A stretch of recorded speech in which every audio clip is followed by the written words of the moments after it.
കേരളത്തിൽ അതിശക്തമായ മഴയ്ക്ക് സാധ്യത. തെക്കൻ ഗുജറാത്ത് തീരം മുതൽ വടക്കൻ കേരള തീരം വരെ സമുദ്രനിരപ്പിൽ ന്യൂനമർദ്ദപാത്തി നിലനിൽക്കുന്നു.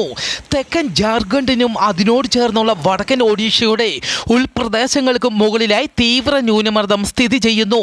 അടുത്ത 24 മണിക്കൂറിനുള്ളിൽ ജാർഖണ്ഡ്, വടക്കൻ ഛത്തീസ്ഗഡ്, അതിനോട് ചേർന്നുള്ള കിഴക്കൻ മധ്യപ്രദേശ് എന്നീ പ്രദേശങ്ങളിലൂടെ ന്യൂനമർദ്ദം വടക്കു പടിഞ്ഞാറ് ദിശയിലേക്ക് നീങ്ങാൻ സാധ്യത.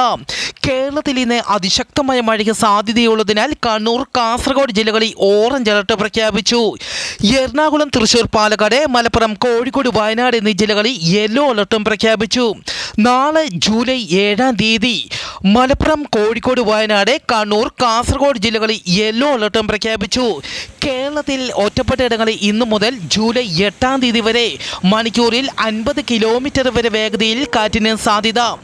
വരും മണിക്കൂറുകളിൽ കേരളത്തിലെ കാലാവസ്ഥ റിപ്പോർട്ട് പ്രകാരം തൃശൂർ, പാലക്കാട്, മലപ്പുറം, കോഴിക്കോട്, വയനാട്, കണ്ണൂർ, കാസർഗോഡ് ജില്ലകളിലെ ഒറ്റപ്പെട്ടയിടങ്ങളിൽ മണിക്കൂറിൽ 50 കിലോമീറ്റർ വരെ വേഗതയിലും മറ്റ് ജില്ലകളിലെ ഒറ്റപ്പെട്ടയിടങ്ങളിൽ മണിക്കൂറിൽ 40 കിലോമീറ്റർ വരെ വേഗതയിലും കാറ്റിന് സാധ്യതയുണ്ടെന്ന് കാലാവസ്ഥ റിപ്പോർട്ട്.